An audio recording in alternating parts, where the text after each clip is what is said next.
Patient আমাদের এসে জিজ্ঞেস করে যে সুগার আর প্রেশারের পেশেন্ট বিশেষ করে যে কি ধরনের এক্সারসাইজ করা উচিত। তা তাদেরকে আমরা একটা বলি যে এক্সারসাইজ কিন্তু এরকম নয় যে আপনাকে সবসময় জিমে গিয়ে প্রচুর এক্সারসাইজ করতে হবে।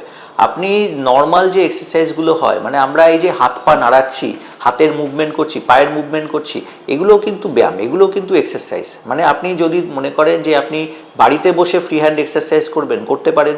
আপনি ক্রিকেট খেললেন, সাঁতার কাটলেন, ফুটবল খেললেন, বা জুম্বা ড্যান্সিং করলেন, বা সাইকেল চালালেন, এগুলোও এক্সারসাইজ।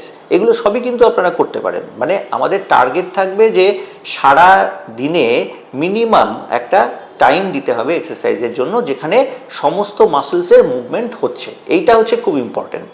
এবার যেটা বলা হয় যে আপনারা প্রত্যেক দিন একটা 30 মিনিট মানে হাফ অ্যান আওয়ার একটা ব্রিস্ক ওয়াকিং, মানে জোরে জোরে হাঁটতে হবে, এবং সেটা সারা সপ্তাহে মিনিমাম 5 দিন যেন হয়। এবং যখন একটু সয়ে যাবে তখন এটার পরিমাণটা একটু বাড়াতে পারেন। এবার যদি আপনি মনে করেন যে জিমে গিয়ে আপনি দৌড়াচ্ছেন, তাহলে সেই দৌড়ানোর পরিমাণ প্রতিদিন যদি একটু বাড়াতে পারেন, সেটাকে একটু ইন্টেন্সিফাই করতে হবে, সেটাকে একটু রেজিস্ট্যান্ট ওয়াকিং করতে হবে। মানে আপনি ধরুন নর্মালি হাঁটছিলেন, সেটাকে একটু আপনি স্ল্যান্টিং পজিশনে হাঁটলেন, এগুলো একটু বাড়াবেন।